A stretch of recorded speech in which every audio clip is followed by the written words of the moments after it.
Well, the local elections are tomorrow, Kieran, and in the lead-up, we've had almost daily headlines about Rwanda. The latest, that a man who had his asylum application rejected by the British government has become the first person to agree to voluntarily go to the East African country with a resettlement payment of £3,000. Now, that particular scheme will, of course, cost taxpayers much more when you take into consideration the cost of flights, accommodation, payments to the Rwandan government. The National Audit Office has raised questions about the cost effectiveness of both Rwanda schemes, because separate to that voluntary arrangement, the government today confirmed, as we reported yesterday on our programme, that they've started arresting and detaining people ahead of enforced deportations to Rwanda. Now, for Rishi Sunak, there's a lot riding on this. After tomorrow's election results, he could come under pressure from plotters within his own party. He's gambling on Rwanda. He believes it's an election winner. Although the polls suggest there is some support, it is more nuanced than this. And today the government came under some criticism for releasing a Home Office video set to music of those arrests and detentions.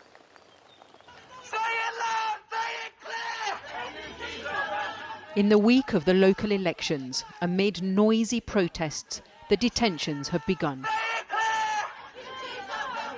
The government's now confirmed what we reported on Channel 4 News last night, that people seeking asylum are being arrested and held ahead of being flown to Rwanda in around 10 weeks' time. This is what it looks and feels like. In Loughborough, we filmed this man, surrounded by officers, escorted into a van in handcuffs with 3 others. On the phone, Mohammed told me how he felt. I'm very scared now. They told us they will take us to Rwanda. Asylum seekers, welcome here. The government said its operational teams have been working at pace to safely and swiftly detain individuals. In contrast to these scenes of protest outside immigration reporting centres, the Home Office released this video. Set to music, it shows officers raiding people's homes and arresting them. No context is given, so we don't know who they are, where they'll be detained, and how many will actually end up on flights to Kigali. The first illegal migrants set to be removed to Rwanda have now been detained following a series of nationwide operations this week. This minister comes here today proud of this tawdry, pathetic, self-defeating piece of fascist nonsense. It's understood around 5,000 people seeking asylum have been identified for removal, although it isn't clear how many Rwanda will be able to initially accommodate. Among those who've been told they may be deported is a man we're calling Ahmed. I was working as an intelligence analyst and supporting the RAF forces back there in Afghanistan and the British Embassy. He asked not to be identified because, he claims, he worked in intelligence alongside British RAF officers. He says he was proud of his work with the coalition to rebuild his country. It was a fulfilling task that we used to do because we had a goal of democracy and to stabilize the country and to have a prosperous country, which unfortunately didn't happen at the end. In the chaos of the Allied withdrawal after the Taliban takeover, Ahmed couldn't get onto an evacuation flight, so he fled overland to a neighbouring country. He applied to come to the UK legally under the Arab scheme. His solicitor confirmed he got no response for 18 months, and so he came here via a small boat across the channel. But his application was then rejected and he received a Rwanda letter, which he's legally challenging. It feels like a betrayal, because the government promised something and did something completely opposite. And all I'm asking is for the government to fulfill their promise. The government argues that there were legal routes for people under the Arab scheme, so why didn't you wait and take that route? Well, I actually agree with the government because they say there are legal routes, but they are not functioning. If something exists but does not function, what is the use of it? When the Rwanda bill was going through its fraught journey through the Lords, it was partly held up because of the issue of Afghan veterans. In the end, the government said it would make a concession for those with a credible link to Afghan special forces, who'd have their claims reassessed by an independent body. It was with some relief that the Prime Minister got the bill through. His political future depends on the controversial plan, and he insists the public is with him. People are starving over here, homelessness, it's ridiculous. So I personally think it's a good idea to send them to Rwanda. There's a lot of anger and shame that my country is doing this, our country is doing this, and there's a lot of hurt and heartbreak. Not entirely convinced all of it's the right way forward. Doesn't seem like a very cost-effective option either.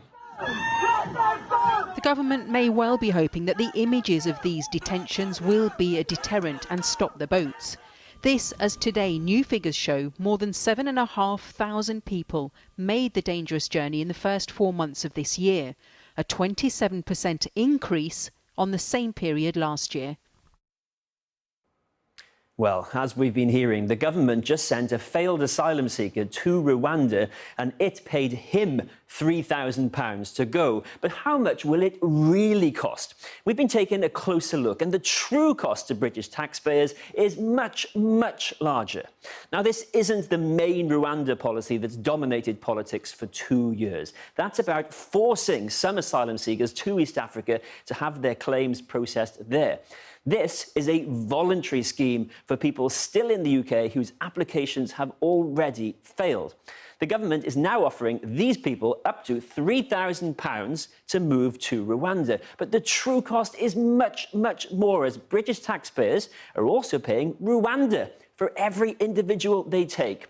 That's because people who go to Rwanda by choice can get the same relocation package in Rwanda as those sent by force. Housing, food, healthcare for up to 5 years, costing the UK taxpayer up to £140,000 just about for every person who chooses to go, we estimate, using figures from the National Audit Office.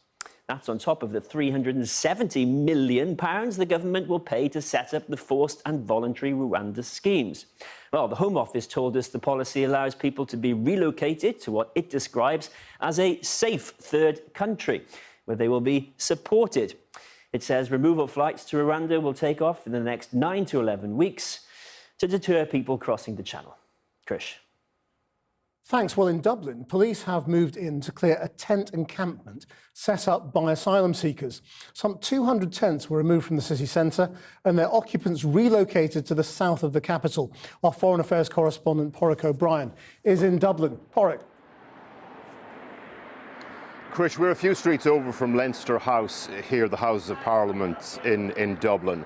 And over the last couple of years, a large encampment of homeless asylum seekers started to develop around the International Protection Office, which is behind me here. There were about 200 tents there, and today the Gardaí and contractors moved in to clear that site, and the operation went smoothly.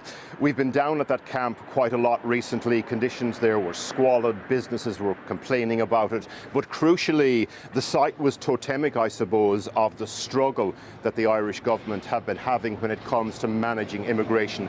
There are around 1,700 asylum seekers homeless in the Irish state at the moment, people that the Irish government have struggled to accommodate.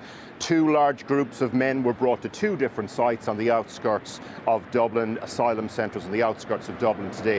One of those sites has been the subject of anti-migrant demonstrations, so we are keeping an eye on that this evening. The backdrop to all of this, though, is this fraught political row we've seen between London and Dublin over the last few days. The Minister for Justice here said that the vast majority of asylum seekers coming into the Republic had come via Britain, the implication being that they were doing so deterred by the Rwanda effect.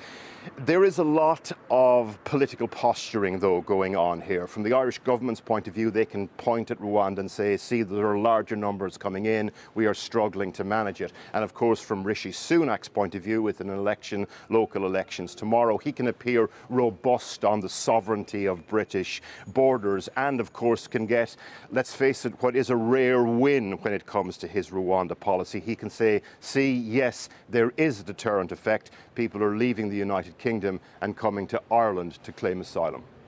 Porrick O'Brien.